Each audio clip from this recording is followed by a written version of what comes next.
e a paz do Senhor. Amém?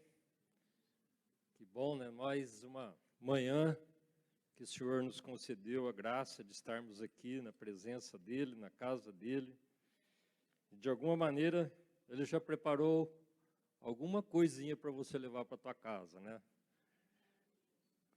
Ele conhece teu coração, conhece as tuas necessidades. E não importa o assunto, aquilo que vai ser falado aqui, de algum jeito, a resposta tua, você vai levar para casa. Em nome de Jesus, eu acredito isso. Amém? Eu gostaria que tivesse mais jovens aqui, porque nessa abertura, eu queria mostrar 3 vídeos que eu recebi de um amigo, da importância do cristão para a humanidade, né? Muitas vezes a gente vem na igreja, acha que a nossa vida ela é, vamos dizer, normal diante de tudo isso que nós temos no mundo, mas existem muitos e muitos cristãos que fazem a diferença para a humanidade, né? E hoje eu estava vendo de manhã algumas coisas, né, que mandam mensagem para a gente. E se você precisar falar comigo, principalmente de sábado e domingo, liga, tá? Que eu pego o telefone o mínimo possível, só quando eu escuto. Eu já não escuto muito bem. E eu não, assim, é muito difícil eu pegar o telefone, então, por mensagem. Aí eu estava dando uma olhadinha hoje de manhã e vi uma mensagem que eu recebi ele chama Antônio Cabreira Mano Filho, né? Esse Antônio Cabreira Mano Filho, para os mais antigos aqui, ele foi ministro da Agricultura e Pecuária no tempo do presidente Fernando Collor. Mas ele é um cristão e é engraçado que todos os vídeos que ele manda para a gente, ele está rodando o mundo, né? Mas eu acho que ele pode fazer isso, que quando nós tínhamos uma loja de material de construção, aí um dia chegou uma pessoa lá para comprar material, né? E aí fez a compra de material, tudo. Eles já estavam com o caminhão para entregar e nós fomos fazer a nota, né? Aí, e a nota? Vai fazer para quem? Deixa eu ver aqui qual fazenda que vai, né?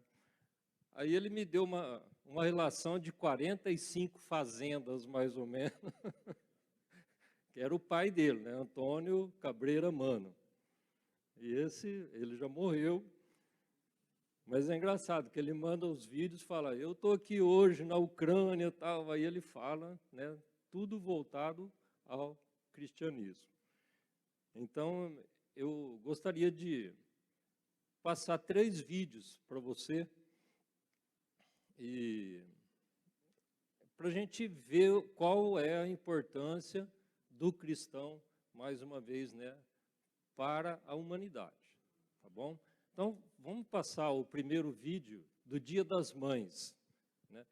Antes de passar, eu quero te perguntar, você sabe por que aconteceu o Dia das Mães? Por que é comemorado o Dia das Mães?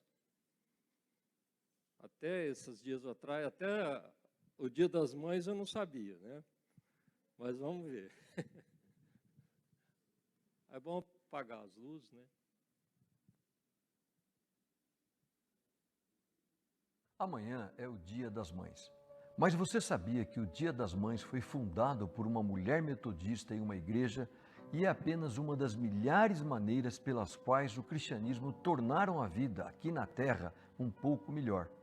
Foi Anna Jervis, filha de um pastor metodista da Virgínia, que criou este evento incrível.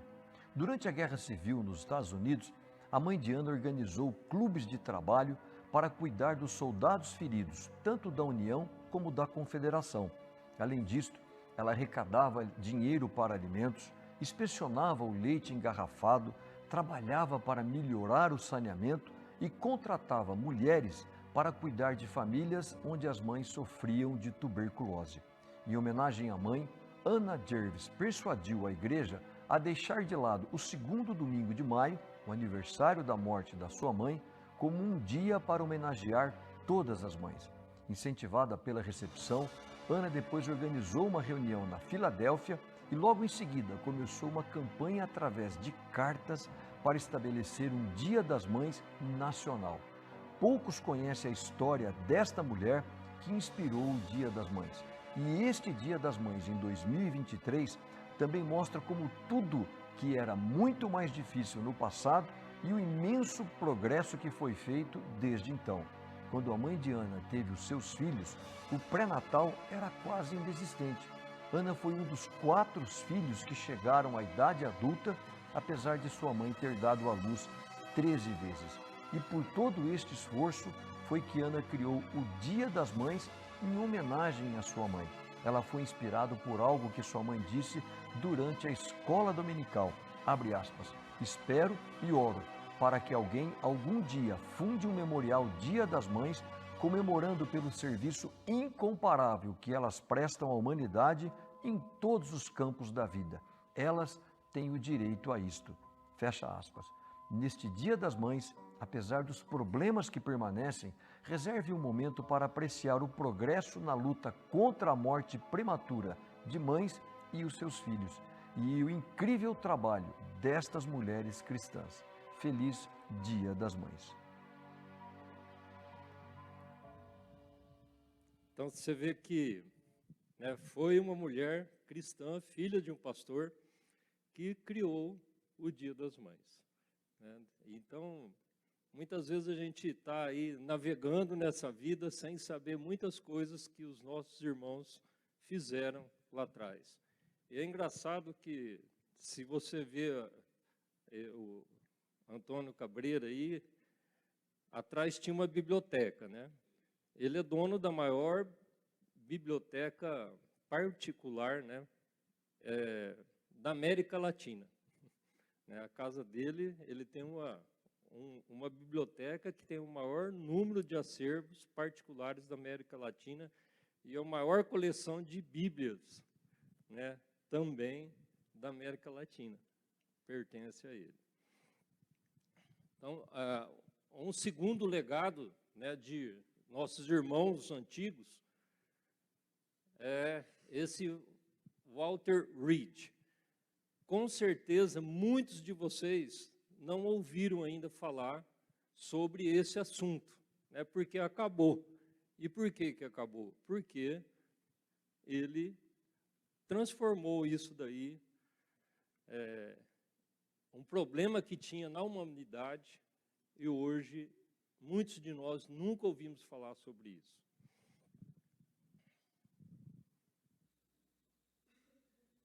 Martinho Lutero, ele dizia que assim como o negócio dos alfaiates é fazer roupas, o dos sapateiros é remendar sapatos, o negócio dos cristãos é orar. Durante a pandemia do Covid-19, praticamente o mundo todo ouviu falar do Walter Reed National Military Medical Center. Na realidade, o Walter Reed é um imenso complexo e é a maior instalação de pesquisa biomédica administrada pelo Departamento de Defesa dos Estados Unidos. Mas o que eu quero contar é sobre a figura notável que foi o Walter Reed. Criado em um lar metodista, Reed foi major do Exército e um cientista excepcional. No século XIX, a febre amarela era a doença mais temida, afetando principalmente as áreas tropicais, matando milhares de pessoas em todo o mundo. As pessoas morriam de uma epidemia que não entendiam e não sabiam a sua origem. Neste momento, Reed, com sua equipe, é enviado para Cuba e, junto com médicos cubanos, ele se dedica a um dos trabalhos mais importantes da história da medicina. A fé que ele aprendeu na infância norteou o trabalho de sua vida. No Natal de 1900, Um ano antes da sua morte, ele descobriu a causa da febre amarela e como evitá-la. De Havana, ele escreveu para sua esposa, abre aspas, o véu impenetrável que envolvia a causa desta praga terrível da humanidade, a oração que eu tenho feito por 20 anos para que eu pudesse, de alguma forma ou em algum momento, fazer algo de bom para aliviar o sofrimento humano, foi atendida. Fecha aspas. Sim, a oração de 20 anos de Walter Reed foi realmente respondida. Este é o primeiro gráfico mostrando que a transmissão era através de um mosquito. Em tempos de coronavírus, a façanha de Reed foi a incrível história do primeiro vírus humano descoberto, pois ele foi de fato o pioneiro na identificação. A derrota da febre amarela teve um impacto fenomenal. Milhares de vidas passaram a ser salvas, como no Brasil, através de Oswaldo Cruz, e em cuja biblioteca foram encontradas obras de Reed. Mas a descoberta de Reed levou ao sucesso do Canal do Panamá, a obra que os franceses tinham desistido, pois cerca de 10% da força de trabalho morria a cada ano de febre amarela. Hoje, é praticamente impossível calcular o valor estratégico do Canal do Panamá para o comércio mundial. Hoje, enterrado no cemitério de Arlington, Reed recebeu inúmeras homenagens, medalhas, títulos honorários de várias universidades, selos e até faculdades de medicina levam o seu nome. Mas o que salta aos olhos é o legado de uma vida de oração. O Major Walter Reed ensina a todos nós que dar à oração um espaço irrelevante em nossas vidas é tornar Deus secundário em nossa existência. Pense nisto. Às vezes, o que está faltando é apenas uma oração para mudar tudo em sua vida.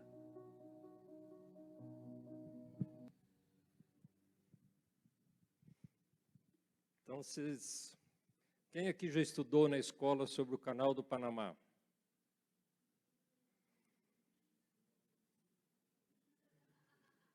Meu Deus. Ué. Acho que nós vamos dividir, então, a escola dominical em história e geografia. O Canal do Panamá é um canal que liga o Oceano Atlântico com o Oceano Pacífico. Então, quem olha o mapa mundi, antigamente o comércio entre todos os países do oceano, né, o Oceano Atlântico tinha que dar a volta na América do Sul toda, né, e subir para voltar para o Japão, Austrália, Rússia. Mas aí pensaram nos anos 1800 e alguma coisa de fazer essa ligação no país, Panamá, de ligar os dois oceanos. E aí uma empresa francesa assumiu esse Canal do Panamá, porém a febre amarela, essa quantidade de gente, era muita gente, nós não tínhamos nem o motor a combustão ainda, né? Então as coisas eram feitas no braço.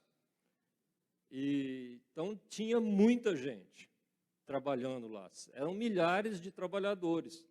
E como você viu ele dizendo aí, 10% dessas pessoas morriam de algo que não sabia do que era. Né? Então, tanto é que os franceses desistiram do Canal de Panamá por causa da quantidade de pessoas que morriam. E aí foi quando os americanos assumiram essa construção, claro, com uma consequência de ter se descoberto a febre amarela. Até algum tempo atrás, todas as pessoas que iam para o norte do Brasil, né, um tempo atrás, assim, há 40 anos atrás, não é tão distante assim, você precisava tomar uma vacina de febre amarela, não é? Amém? Então você vê mais um exemplo de um cristão que mudou muita coisa na humanidade. Amém? Aí o terceiro e último. Eu estou aqui na Universidade de San Diego, na Califórnia, e essa universidade é a sede do Instituto Jonas Salk, um cientista cristão. E há um Salmos na Bíblia, o 32:10, que diz que aquele que confia no Senhor, a misericórdia o assistirá. Talvez esse seja o versículo que possa melhor retratar a história desse cientista chamado Jonas Salk. Ele tentou estudar medicina, praticamente todas as escolas o recusaram e apenas uma escola cristã o aceitou. Ele começa a fazer medicina e quando ele se forma, praticamente a polio estava assolando todo mundo, atacando as crianças. E aí, em 1949, ele vai trabalhar na Fundação Nacional da Paralisia Infantil, criada pelo presidente Roosevelt, ele mesmo uma vítima da poliomielite. E ele fica impressionado o que aquela doença estava fazendo. Em determinado momento, ele vai visitar um hospital e mais de 300 crianças estavam ali com pólio. E quando ele estava andando por aquele hospital, os pais agarravam o seu jaleco e puxavam a sua mão e diziam: Dr. Salk, por favor, salve o meu filho. E aquilo o impressionou e marcou profundamente o seu coração. Ele era um cristão fervoroso e toda noite ele orava porque ele pedia que Deus pudesse dar um propósito para que ele pudesse ajudar e conseguir alguma coisa. Os seus irmãos, inclusive, o chamavam de um pequeno Jesus. Tanta era a oração com fervor que ele fazia. E depois de muitos anos de trabalho, em 1953, ele apresenta a primeira vacina antipólio promissora. Assim, depois dos testes, essa vacina é colocada à venda e foi uma verdadeira festa. Os livros da biografia do Dr. Jonas Salk dizem que a alegria era tanto que as pessoas saíram na rua, elas choravam, as fábricas apitavam, as igrejas tocavam o seu sino. Tamanha foi a importância daquela descoberta. Tempos depois, o Dr. Sabin transforma essa vacina na forma oral e isso foi um sucesso. Ou seja, aquela doença que desde o tempo do Egito faraônico assolava a humanidade, de repente ela estava praticamente extinta e agora, em 2022, dificilmente você encontra uma criança que tenha sido atingida ou contagiada pela polio. Isso significa aquele propósito, quando um cristão ele quer fazer alguma coisa e através da oração ele consegue se dedicar. E se hoje uma criança numa escola pode perguntar de uma forma tão inocente, o que é a polio? Eu posso dizer que essa pergunta é um tributo ao Dr. Jonas Salk, esse cientista cristão exemplar para todos nós.